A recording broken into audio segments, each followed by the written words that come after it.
Hello friends, जीएसटीजी के YouTube channel पर आपका स्वागत है। मैं एडवोकेट प्रशांत कुमार। जी हाँ, थंबनेल आप बिल्कुल सही पढ़ रहे हैं।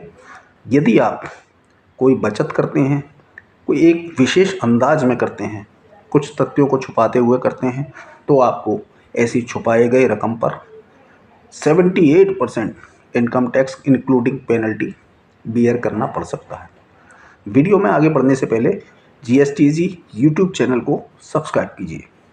आज हम बात कर रहे हैं इनकम टैक्स एक्ट 1961 की सेक्शन 69 बी की। देखिए, इस वीडियो को समझने के लिए हम यहाँ दो पर्सन को मान लेते हैं। एक मिस्टर ए है, एक मिस्टर बी है। मिस्टर ए अपना कोई भी आईटीआर फाइल नहीं करते हैं, लेकिन उन्होंने अपने नाम में 20 लाख रुपए का इन्वेस्टमेंट किया हुआ है, जो कि उन्होंने कहीं भी शो नहीं किया हुआ है, क्योंकि वो आईटीआर फाइल ही नहीं करते हैं। मिस्टर बी हैं, वो पिछले 3 साल से कभी 5 लाख, कभी 6 लाख, कभी 7 लाख इस तरीके से अपनी एनुअल इनकम का आईटीआर फाइल कर रहे हैं, और उन्होंने भी 20 लाख रुपए का इन्वेस्टमेंट किया हुआ है। लेकिन मिस्टर बी ने जो 20 लाख का इन्वेस्टमेंट किया हुआ है, उस इन्वेस्टमेंट को उन्होंने अपने बुक्स में, अपने आईटीआर में मात्र केवल 10 लाख रुपए शो किया हुआ है। यानी कि 10 लाख रुपए उन्होंने शो किए हैं और 10 लाख रुपए की रकम उन्होंने शो करने से छुपा ली है। अब इनकम टैक्स डिपार्टमेंट इन दोनों ही केसों में अपने एआई सिस्टम से और अपने सूत्रों से दोनों के फॉल्ट पकड़ता है। मिस्टर ए का भी इन्वेस्टमेंट पकड़ता है, जो कि 20 लाख का है, और मिस्टर बी का इन्वेस्टमेंट, जो कि 20 लाख का है, वो भी पकड़ता है। हालांकि मिस्टर बी ने अपना इन्वेस्टमेंट का एक पार्ट यानी 50% पार्ट अपने आईटीआर में दिखा रखा है, और 50% डिक्लेयर करने से छुपा रखा है। यानी मिस्टर बी की 10 लाख रुपए डिक्लेयर्ड इन्वेस्टमेंट हो गया, और बाकी का 10 लाख रुपए है वो अनडिस्क्लोज इन्वेस्टमेंट हुआ। अब चूँकि डिपार्टमेंट दोनों मिस्टर ए और मिस्टर बी दोनों के ही छुपे हुए इन्वेस्टमेंट को सर्च करता है, दोनों को नोटिस देता है। देखिए, मिस्टर ए की दिशा में क्या होगा।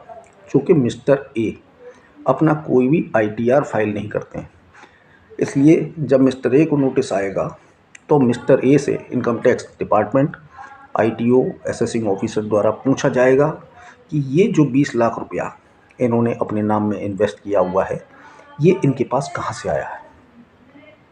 यदि मिस्टर ए इसका वैलिड एक्सप्लेनेशन दे पाते हैं, डॉक्यूमेंट्री एविडेंस दे पाते हैं, तो यह इसके बावजूद भी चूँकि उन्होंने आईटीआर में इसको शो नहीं किया है, तो ये इनके लिए टैक्स और पेनल्टी की वजह बनेगा। मिस्टर बी ने 20 लाख रुपए का इन्वेस्टमेंट किया, जबकि अपने बुक्स ऑफ अकाउंट में इस अमाउंट को 10 लाख रुपया दिखाया हुआ है।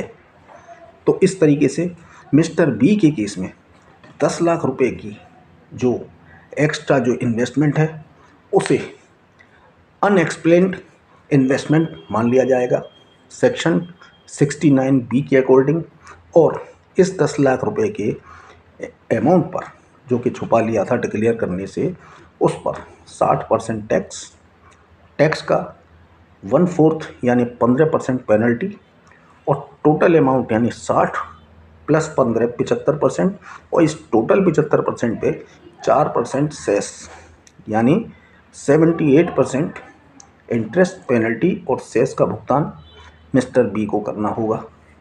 मिस्टर ए की दिशा में यदि वो अपनी बात को प्रूव नहीं कर पाते हैं, यदि वो डिस्क्लोज़ नहीं कर पाते हैं, तो ये पूरा का पूरा अमाउंट 20 लाख रुपए पर 78% का टैक्स, इंटरेस्ट और पेनल्टी सेस चार्ज किया जाएगा। तो एक बार आप अपने इन्वेस्टमेंट पोर्टफोलियो को जांच लें, आईटीआर भरते समय अच्छी तरह चेक कर लें, सुनिश्चित कर लें कि आपने जो इन्वेस्टमेंट, जो बचत की हुई हैं, वो अपने अकाउंट बुक्स में प्रॉपर्ली शो हो रही हैं।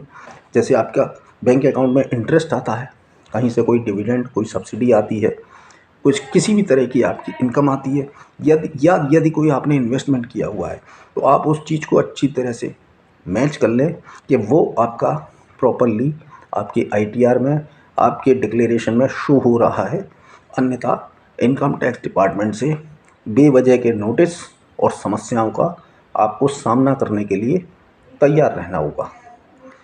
जीएसटी इजी के ऐसे ही ज्ञानवर्धक इनकम टैक्स और जीएसटी के अपडेट्स के लिए जीएसटी इजी यूट्यूब चैनल को सब्सक्राइब कीजिए। Thank you.